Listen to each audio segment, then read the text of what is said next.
kemarin nyalon anggota DPR di Dapil Jabar 7, termasuk Kabupaten Purwakarta.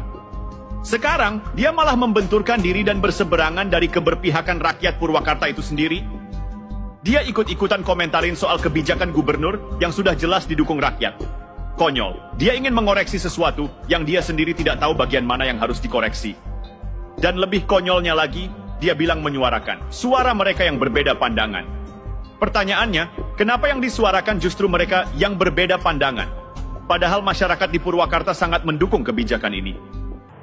Ini orang yang tidak punya spirit nasionalisme. Dia hidup mempertuhan politik dalam setiap waktu. Saya katakan, dia hidup mempertuhan politik dalam setiap waktu. Meskipun lidahnya berkata bertuhan pada Allah, tetapi hatinya dalam setiap hari hasud dan menjadikan politik sebagai tujuan hidup. Dan barangkali bisa dilihat dari seluruh rakyat Jawa Barat, karena ini tertransformasi lewat media televisi dan media digital.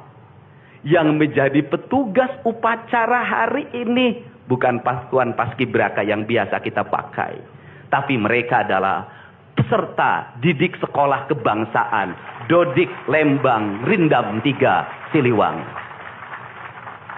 Kita orang-orang yang terpinggirkan di rumah, kita orang-orang yang terpinggirkan di sekolah, guru-guru telunjuknya menunjuk pada wajahnya, tapi tak bisa memberikan solusi kegelisahan jiwanya. Semua orang hanya memberikan pengamatan, analisis, kajian. Itulah metodologi yang dikembangkan bangsa ini. Tetapi tidak ada yang berani mengambil solusi. Menganggap mereka di sudut jalanan, dimasukkan ke barak, dididik secara militer, diarahkan menjadi anak-anak yang berguna. Kedisiplinan militer adalah harga mati bagi kemajuan bangsa, bukan musuh. Pandangan-pandangan buruk terhadap militer adalah pandangan-pandangan orang yang takut anak-anak Indonesia bangkit, yang takut anak-anak Indonesia mencapai kemajuan. Mereka takut bangsa ini menjadi bangsa kokoh dan tegap. Mereka ingin bangsa Indonesia menjadi bangsa pemabuk yang setiap hari mabuk akan ilmu pengetahuan, yang setiap hari bertengkar di TV, yang setiap hari bertengkar di medsos, sementara hamparan kekayaan alam diambil sama mereka. Janganlah kita menjadi antek dari bangsa lain, memporak-porandakan diri sendiri dan bangsanya dengan alasan pengetahuan, dengan alasan hak asasi manusia. Anak membawa motor di bawah umur adalah pelanggaran hak anak. Kapan kita bertindak?